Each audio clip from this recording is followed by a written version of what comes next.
Los pastores de los cuentos tienen un trabajo fácil y entretenido.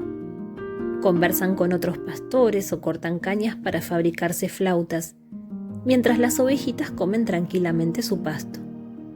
Los pastores de verdad tienen un trabajo duro, difícil y sobre todo solitario. Las ovejas se comen el pasto rápidamente, hasta la misma raíz. Constantemente hay que estar buscando lugares nuevos para llevarlas a comer, por lo general más y más alejados. Rara vez un pastorcito se puede permitir encontrarse con otro para conversar o jugar, en especial en los lugares donde las praderas no abundan. Lo más común es que pasen días enteros completamente solos, sin otra compañía que las ovejas y los perros. En la época en que sucede este cuento, los lobos todavía eran un peligro.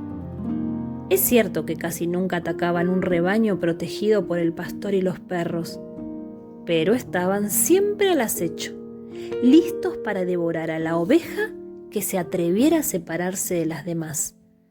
Oveja perdida era oveja muerta. Por todas esas razones, Don Pipino nunca quiso mandar a su hija Asunta a pastorear el rebaño mientras él trabajaba la tierra de su pequeño campo. Tampoco le gustaba contratar como pastores a otros niños, a pesar de que esa era la costumbre, porque los niños pueden hacer el trabajo de los adultos y se les paga menos. Don Pipino tomaba como pastores a hombres grandes, les pagaba un poco más y vivía tranquilo con su conciencia y con sus ovejas. No deseaba riquezas, sino paz, y quería más que nada en el mundo ver crecer sana y feliz a su hija Asunta, de la que era un poco papá y mamá al mismo tiempo, porque su esposa había muerto en el parto. Pero un mal año, una sequía muy larga destruyó buena parte de los cultivos de la aldea. En verano el aire seco, caliente y polvoriento parecía llevar la peste en su lomo. Muchas personas se sintieron afectadas y una grave epidemia se extendió en los rebaños. Las ovejas morían de sed y enfermedad. Cuando llegaron, muy tarde, las lluvias de otoño, Pipino se encontró con su rebaño empobrecido y una cosecha escasa. Ese año no podría contratar pastores para sus ovejas. Durante el invierno no había mucho que hacer en el campo. Pipino y su hija Asunta, cuando no había nieve y el clima lo permitía, salían juntos a llevar las ovejas a los prados que rodeaban la aldea. Llevaban un trozo de queso, un buen salame y el pan casero que Asunta horneaba muy temprano 3 veces por semana en el horno de barro. A veces se entretenían comentando las pequeñas novedades de la aldea o criticando a sus vecinos. Otras veces Asunta, como si fuera una niña pequeña, le pedía a su papá que le contara cuentos. Pero llegó la primavera. Había que arar y volver a sembrar. Nacían los primeros corderos. Varias ovejas estaban preñadas. El rebaño necesitaba buenos pastos y Pipino no podía acompañar a Asunta a los prados porque tenía que trabajar en el campito. A ninguno de los dos le gustaba la idea de que Asunta saliera sola con las ovejas, pero no encontraron otra solución. Los 2 perros que cuidaban el rebaño irían con ella. Eran buenos ayudantes. Hacía ya varios días que Asunta salía con el rebaño, cuando un atardecer, a la hora de volver al redil, notó que faltaba una oveja. Era justamente la que estaba a punto de parir. Esa mañana ella había dudado de llevarla con las otras. Seguramente se habría apartado para dar a luz a su corderito. Preocupada por los lobos, Asunta dejó el rebaño al cuidado de los perros y salió a buscar la oveja que faltaba. Buscó alrededor de la zona donde habían estado paciendo. Buscó detrás de los árboles, a la sombra de las rocas, en el pozo abandonado. De pronto, creyó escuchar un balido y corrió hacia allí. Pero parecía que nunca podía acercarse al lugar de donde venía el sonido. Cuando creía estar llegando, El balido volvía a escucharse más lejos. Sin darse cuenta, siempre corriendo, siempre convencida de que estaba a punto de encontrarse con la oveja y su corderito, ahora se escuchaban 2 balidos claramente, como si la madre y el hijo la llamaran. Asunta se alejó mucho del prado. La noche cayó de golpe y Asunta se encontró de pronto en medio de la oscuridad, que no había sentido acercarse. Una oveja no era tan importante. Hacía frío, estaba cansada y hubiera preferido estar en su casa, cocinando la polenta para ella y su papá, aunque fuera con una oveja y un cordero menos en el rebaño.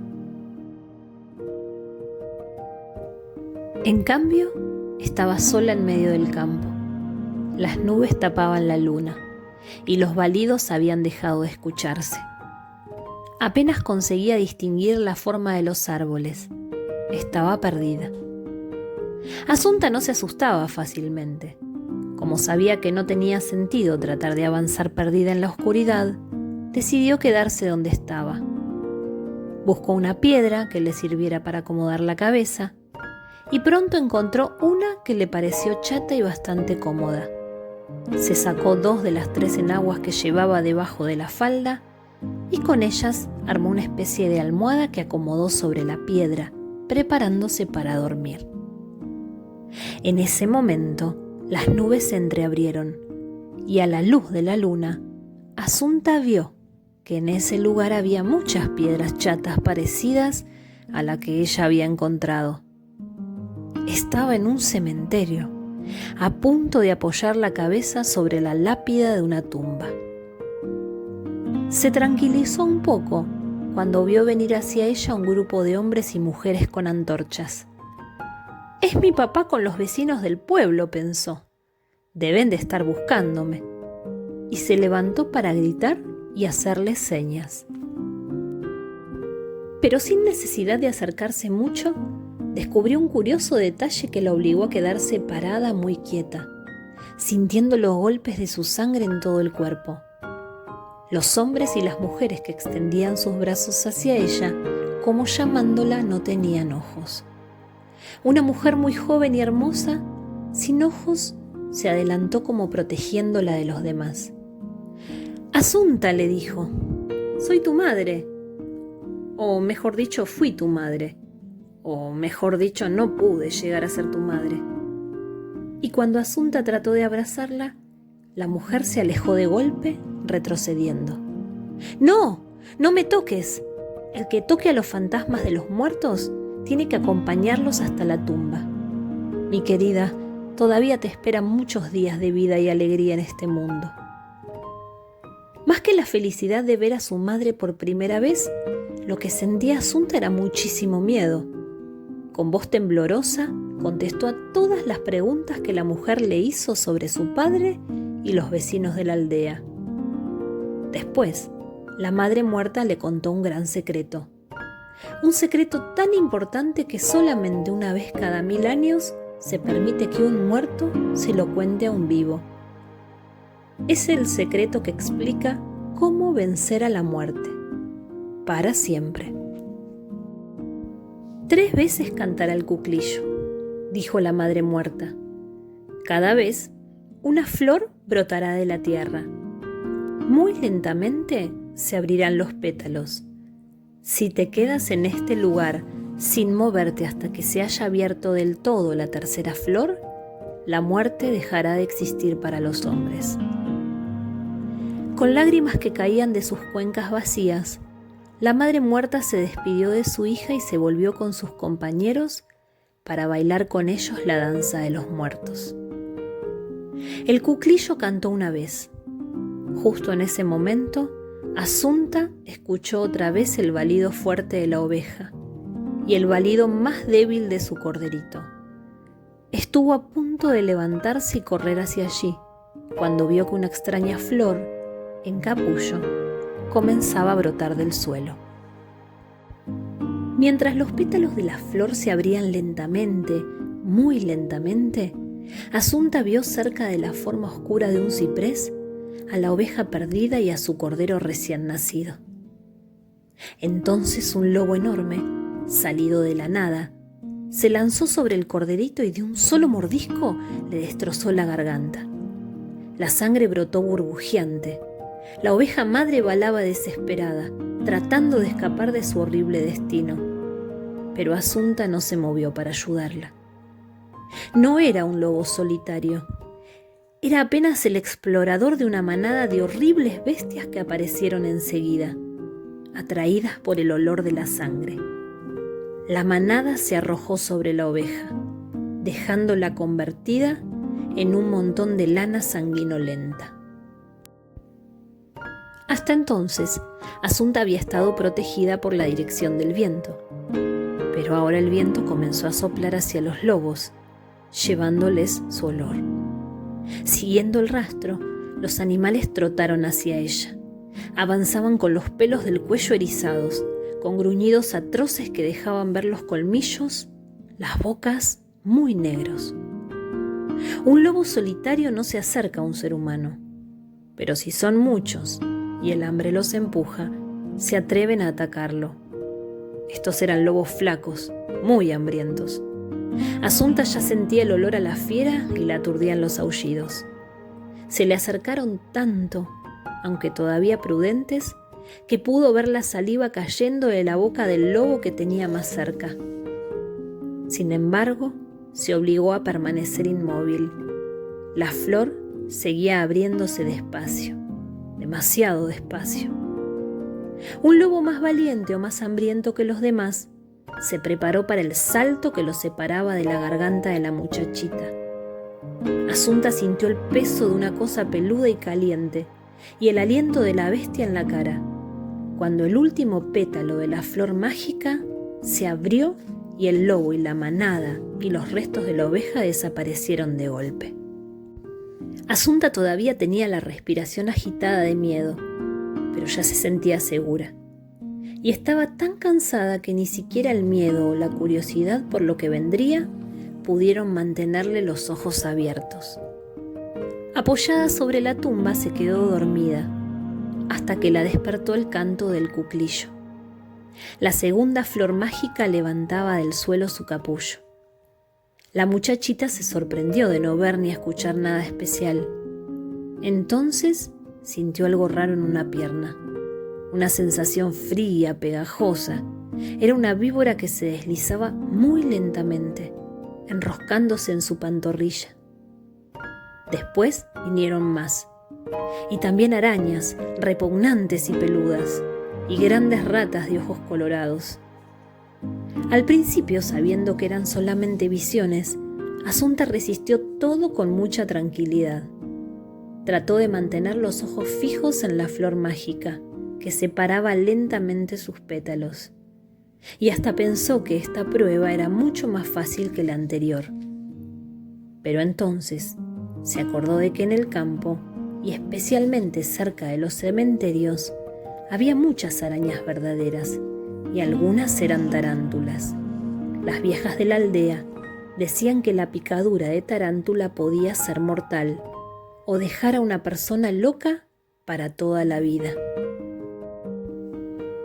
¿Cómo saber si entre las falsas arañas fantasmas no había una verdadera lista para picarla? Le costó muchísimo quedarse quieta mientras las patas peludas recorrían su cuerpo, y se dio ánimo pensando que si se quedaba total y absolutamente inmóvil, era mucho más difícil que una araña de verdad la picara. El último pétalo de la segunda flor mágica se abrió y las serpientes, las arañas y las ratas de dientes amarillos desaparecieron de golpe. Menos un ratoncito gris, que debería tener su cueva cerca de allí y que se había acurrucado en la mano calentita y tan quieta de Asunta. Apenas se movió, el ratoncito salió disparando. Pensando en las tarántulas, Asunta no pudo volver a dormirse. Ya estaba muy cerca de ganarle a la muerte para siempre. Trató de imaginarse cómo sería el mundo después de esa noche. Un lugar tan raro donde nadie se moriría. Repleto de viejos viejísimos, incapaces ya de valerse por sí mismos.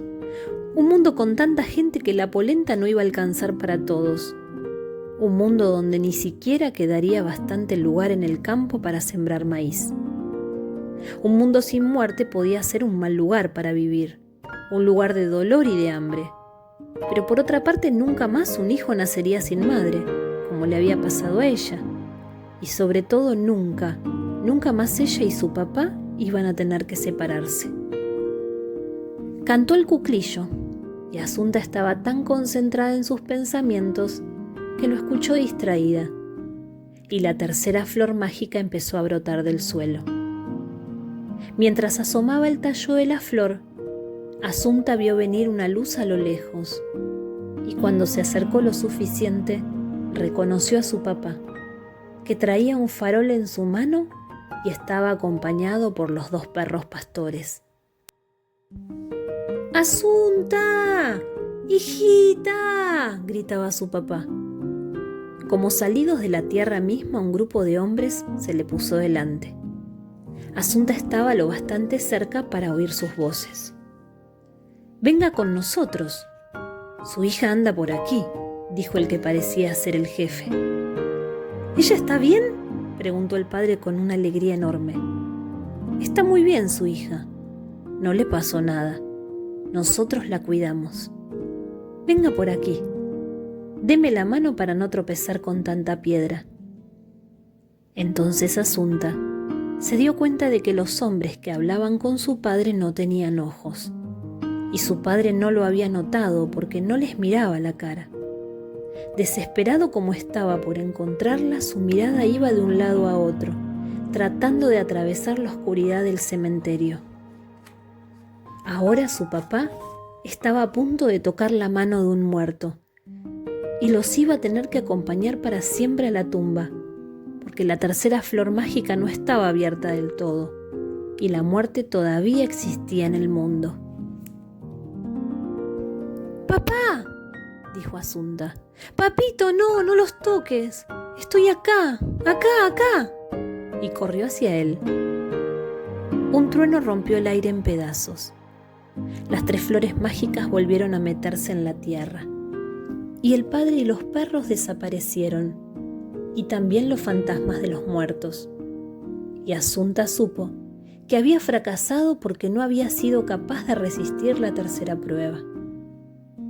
Cuando se despertó a la mañana siguiente, ya alto el sol en el cielo, descubrió que el cementerio donde había pasado la noche pertenecía a una aldea cercana a la suya. A la luz del día, y con la ayuda de la gente que encontraba trabajando en el campo, encontró el camino sin dificultad. Llegó a su casa antes del mediodía. Su papá la había estado buscando toda la noche con los perros, y solamente había encontrado a la oveja perdida, que no tenía un corderito, sino 2, macho y hembra, 2 corderitos mellizos, recién nacidos que se empujaban buscando lugar para mamar. Esta historia sucedió hace 500 años.